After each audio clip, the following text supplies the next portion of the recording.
लोकसभा निवडणुकीच्या पार्श्वभूमीवर जिल्ह्यातील संपूर्ण अवैध व्यवसाय मोडीत काढण्याचा निर्धार जिल्हा पोलीस प्रमुखांनी केलाय।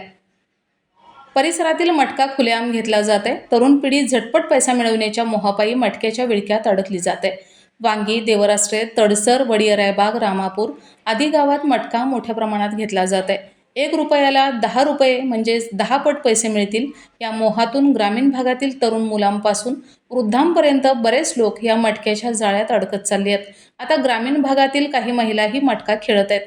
दिवसभर रोजंदारीच्या कामावर जाणाऱ्या महिला, पुरुष आज ना उद्या मटका लागेल या आशेवर त्यांच्या जाळ्यात गुरफटले असल्याचे दिसून येत आहे। दिवसभर काबाड कष्ट करून पैसे घेऊन यायचे, त्यातील बरेच पैसे मटक्यावर लावायचे। मटका लागल्यानंतर पैशातून आपली मोठी गरज भागेल, नाहीतर थोडक्यात गेला म्हणायचे।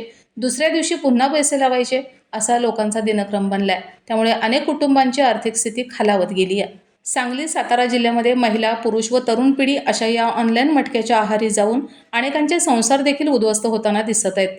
तेव्हा लवकरात लवकर या सर्व सावळ्या गोंधळाचा पर्दाफाश व्हावा असे नागरिकातून निवेदन दिले जात आहे। Bureau report, 7 star news.